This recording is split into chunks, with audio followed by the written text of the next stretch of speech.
Bismillah ar-Rahman ar-Rahim. Today we are going to discuss about the subject school, community and teacher. This is lecture number 13. The topic of today's lecture is stages of social development. Outlines of this lectures are social development, processes in socialization, factors contributing in social variations. So first of all, we will discuss that what is meant by social development. Social development is about improving the well-being of every individual in society so they can reach their full potential. The success of society is linked to the well-being of each and every citizen. Social development means investing in people.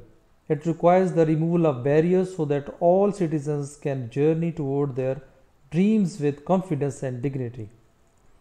It is about refusing to accept that people who live in poverty will always be poor. It is about helping people so that they can move forward on their path to self-sufficiency. So everybody must have the opportunity to grow, develop their own skills and contribute to their families and communities in the meaningful way. If they are healthy, well educated and trained to enter the workforce and are able to make a decent wage, they are better equipped to meet their basic needs and be successful. So their families will also do well and the whole society will benefit. So learning must start early in life by investing in early learning initiatives, so we can ensure a greater degree of success amongst our citizens. Making sure that children get a good start in their education goes a long way to increasing their success later in life. Social development means acquisition of ability to behave in accordance with the social expectations. An affordable, high quality child care system is also needed for society to succeed.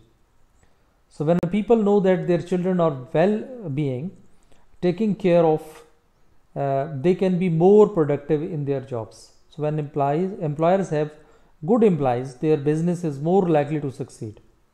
So when businesses succeed, the economic situation of the community is improved. An investment today in good child care programs can provide many long-term economic benefits for society. In addition, a safe, affordable place to live is very important in helping people achieve self-sufficiency. So it is the focus of family life where families can live safely, nurture their children, build community relationships and care for aging parents. Without a decent place to live, it is difficult to function as productive member of society. So that's why becoming socialized involves three processes which, although they are separate and distinct, are so closely interrelated that failure in one of them will lower the individual's level of socialization. To reduce poverty, we need to take a social development approach and invest in our development approach and invest in our people. By investing in people, we can reduce poverty. We need to go beyond looking at government to find ways to develop our most valuable resources, our people. We need to share responsibility with the community organizations, businesses, universities and municipalities in the task of improving the well-being of all and preventing and reducing poverty. So now there are some processes in socialization. What are those processes? So learning to behave in socially improved by ways. This is first. Second is playing improved social roles and development of social attitudes. We will discuss one by one. Learning to behave in socially improved by ways. How? Means every social group has its standards of what is approved behavior for its members. think about who you are around. An audience doesn't necessarily mean a group of people watching you perform literally, but in many ways our social interactions or the type of performance. So you may find that you act differently around close family members or friends, that you be around people you don't know very well. You may act differently around co-workers alone than when your boss is around. Or you may act differently around kids that around elderly people. Consider the reasons for this. So be sensitive toward those around you. Take into consideration who you are talking to before you say something. Watch for vague statements that could be taken the wrong way by certain people. So notice how other interacts. So this is especially helping in new environments like a new job or a new social circle. By hanging back and observing for a bit, you can get an idea of appropriate ways people interact in different ways of situation. To become socialized, children must not only know what this approved behavior is, but they must also model their own behavior along the approved lines. So this may be especially helpful if you are young and if you have not been around many differences in your lifetime yet. Be accepting of unfamiliar cultures and of different levels of abilities. Be friendly and respectful toward all people regardless of how they are different from you. If they seem uncomfortable at first, it may be because you are just as different to them as they are to you. So take the first step and the polite. You may end up learning much about the many differences in the world. So always avoid statements that generalize certain groups of people, like for instance statements that generalize all women or men, all people of various races or sexual orientations, or all people of an age group.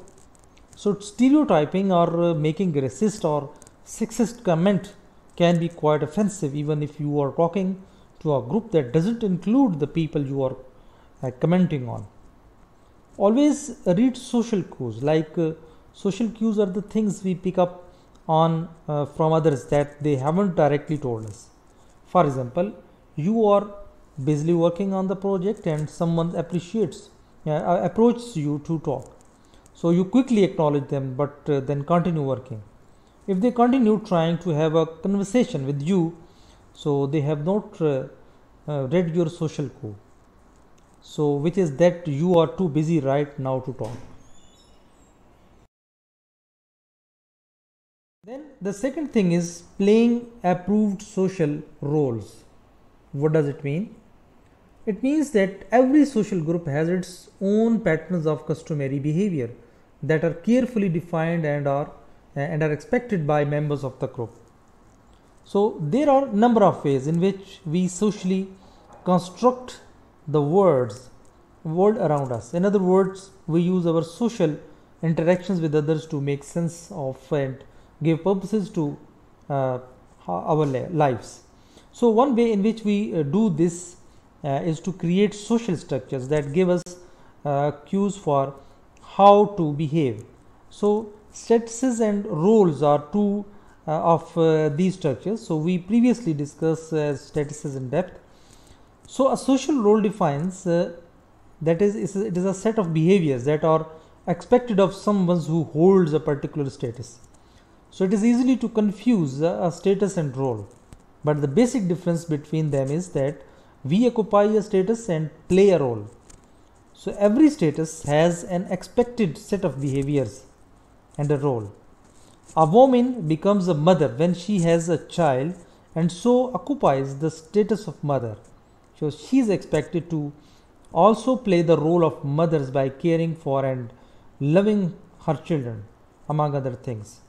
So increasingly, role expectations can change over time and also differ between cultures. Not that long ago, it was a role expectations for mothers to stay at home with their children and keep house while the fathers played breadwinner. Today in our culture, this still expectations of mother's role just an acceptable option. In other cultures, however, a mother working outside the home is still considered to be the strange or even unacceptable. So there are approved roles, for example, for parents and children and for teachers and pupils. The next thing is development of social attitudes. A number of development experts have dedicated their careers to fight against poverty. To date, interventions tackling poverty have been informed by disciplines including actions, climate change, public health, employment, migration, ICT, human rights, social justice, just to name a few. So these approaches have generated a number of more or less effective interventions. Notwithstanding the progress made so far, poverty remains a psychological and chronic social problem in certain regions of the planet. So further progress, particularly in the area of extreme poverty eradications, will require more than simply reapplying successful interventions. So it is used to become socialized. Children must like people and social activities, and if they do, they will make good social adjustment and be accepted as member of the social group with which they are identified. This might in part reflect the fact that many interventions in the area of development are built on and informed by the same set of approaches. So bringing a multiple approach lenses that would incorporate insights from currently underutilized approaches in the development interventions. For example, applying hybrid tools derived from social behaviors and attitudes could improve the effectiveness of poverty reduction programs. So enriching extreme poverty eradication strategies with finding from social, cultural and economic researches would enable development stakeholders to address multiple barriers in extreme poverty eradications. So the next one is social and non-social people. What does it mean? If you are social, you like to be around people. A social butterfly is someone who is social or friendly with everyone, fitting from persons to persons, the way a butterfly might. So the word social comes from the Latin socius, meaning friend. When you are being social, you are everyone's friend. Social behavior is a behavior among two or more organisms within same species and encompasses any behavior in which one member affects other. So this means that in regards to humans, social behavior can be determined by both the individual characteristics of the persons and situations they are in. So social interaction is social exchange between two or more individuals. By interacting with one another, people design rules, institutions and systems within which they seek to live. So symbols are used to communicate the expectations of the given society to those new to it, either children or outsiders. First of all, social. People are those whose behavior reflects success in the three processes of socialization. As a result, they fit into the group with which they are identified and are expected as a group members. Then, gregarious. People are social, people who crave the presence of others and are lonely when by themselves. So they are satisfied merely to be with others regardless of the nature of contact. So to this point, we have seen among other things that human beings have complex and well developed self concepts and they generally attempt to view themselves positively. So these more cognitive and effective aspects of ourselves do not of course occur in a vacuum. So they are heavily influenced by the social forces that surrounds us.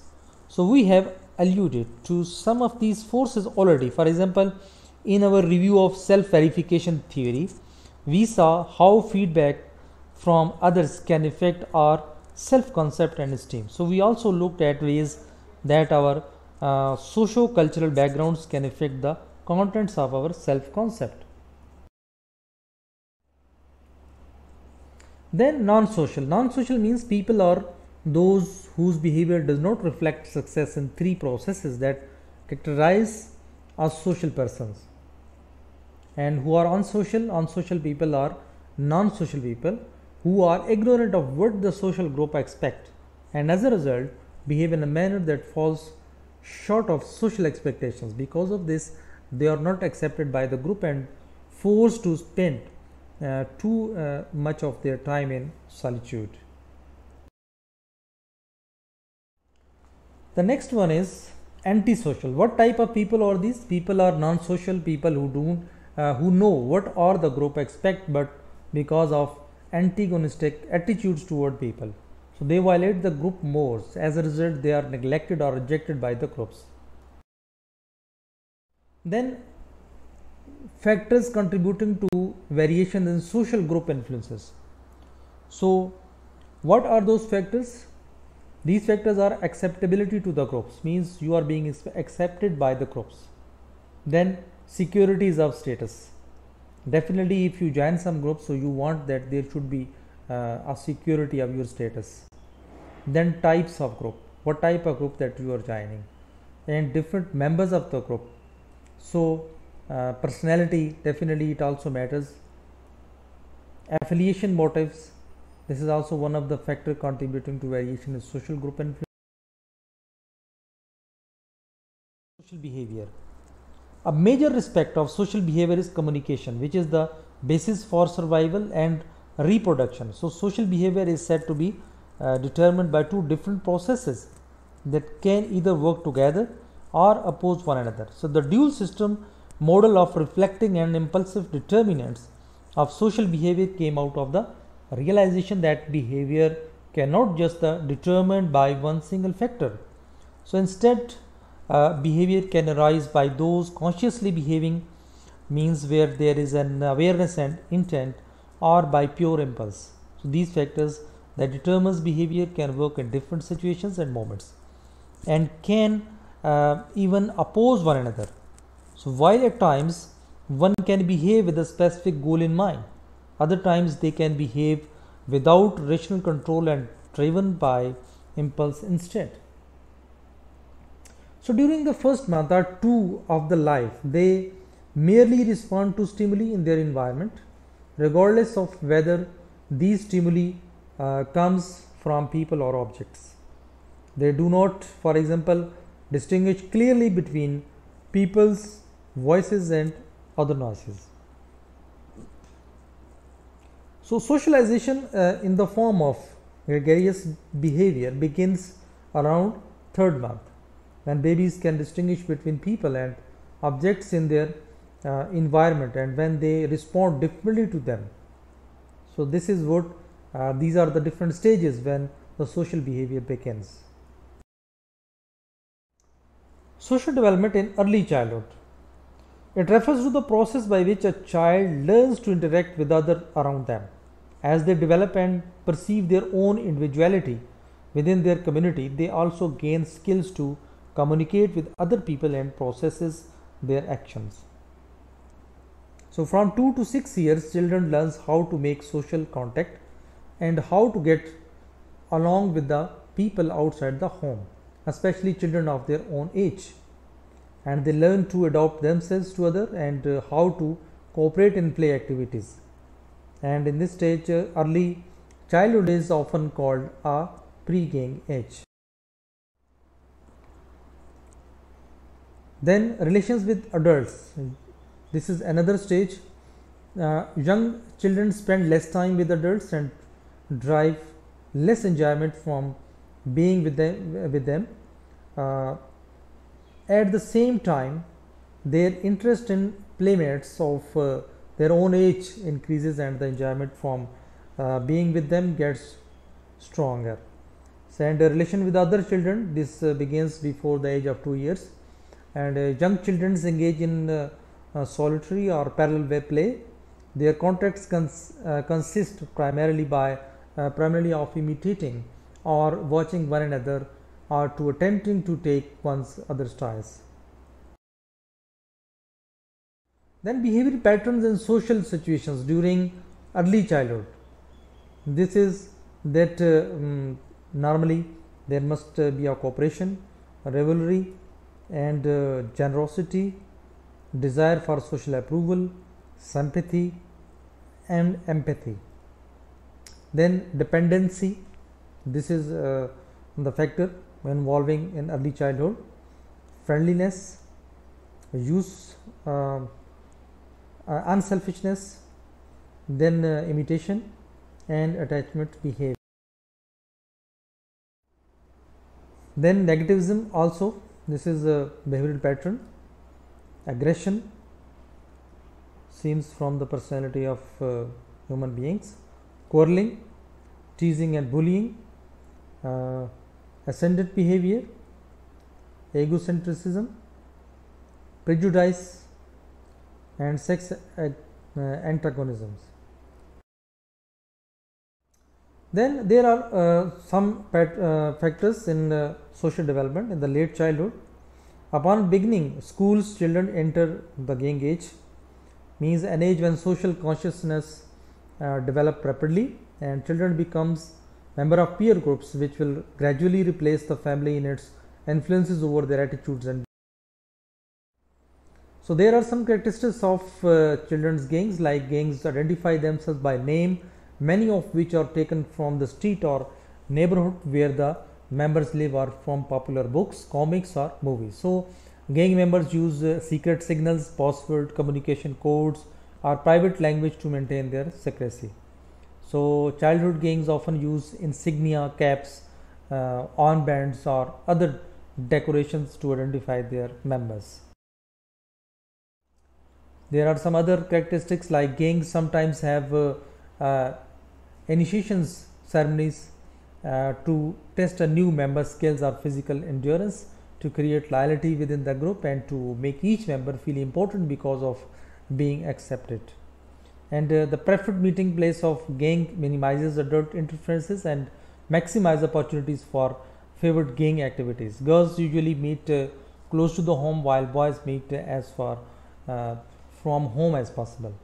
Gang activities include all kinds of group play and entertainment, making things annoying other people, exploring and engaging in forbidding activities such as gambling, smoking, drinking, and experimenting with drugs. So there are some social development at puberty stage, that with the beginning of puberty comes a change in social attitudes, a decline in interest in group activities, and tendency to prefer solitude. As puberty progresses and the rates of puberty change, speeds up, social attitudes and behavior become increasingly antisocial.